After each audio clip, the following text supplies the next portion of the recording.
இன்றே டவுன்லோட் செய்து உங்கள் ஃபேவரட் ஷோக்களை என்ஜாய் பண்ணுங்க. இந்த ராதா மோகனையாவுக்கு சொந்தமா இருக்க எப்பவும் அவருக்கு தான் சொந்தமா இருப்பேன்.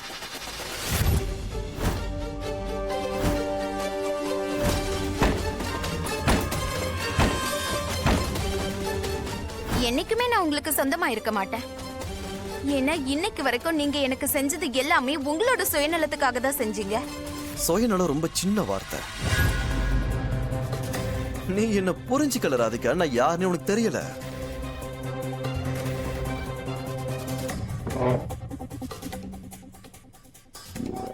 உன்னை அடையறதுக்காக நான் என்னெல்லாம் பண்ணணும் உனக்கு ஐடியாவே இல்ல.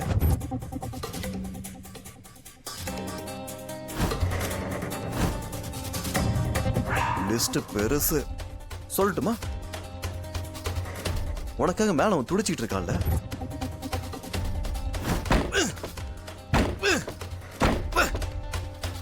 சரி, உனக்கு சொல்றேன் வா.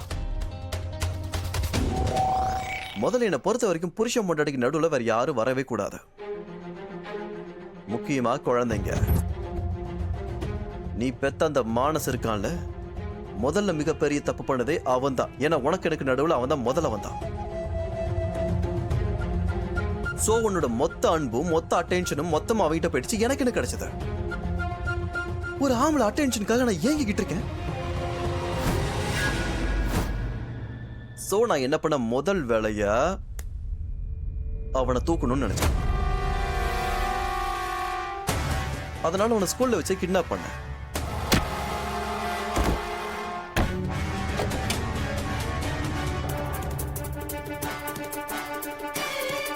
கொல்றதுக்கு ஃபுல் ப்ரூஃப் பிளான் பண்ண யாருக்குமே இது தெரியல.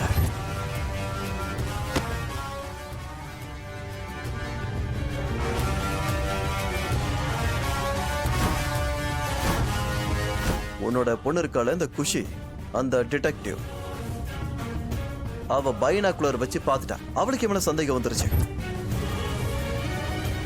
நான் அவ தப்புன்னு ஓமனால நிரூபிச்சிட்டேன்னா அதனால அந்த இடத்துல நான் தப்பிச்சிட்டேன்.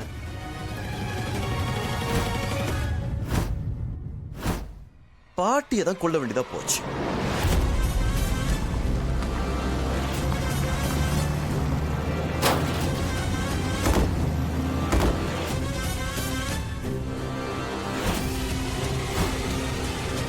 ஏன்னா அவங்களுக்கு என்ன பத்தின எல்லா உண்மையும் தெரிஞ்சு போச்சா. அண்ட் அவங்க என்னோட உண்மைய இந்த மோகன் கிட்ட சொல்ல போயிட்டாங்க. அந்த மோகனுக்கு மட்டும் தெரிஞ்சா மொத்த ஊருக்கு தெரிஞ்ச மாதிரி. இப்ப நான் என்ன பண்ணுவேன்? சோ பாட்டி செத்ததுக்கான பழிய மோகன் மணி குஷி மணியும் போட்டேன். சோ பெர்மனண்டா அவங்க ஜெயிலுக்கு போயிடுவாங்க. பெர்மனண்டா நீ என்கிட்ட வந்துருவ.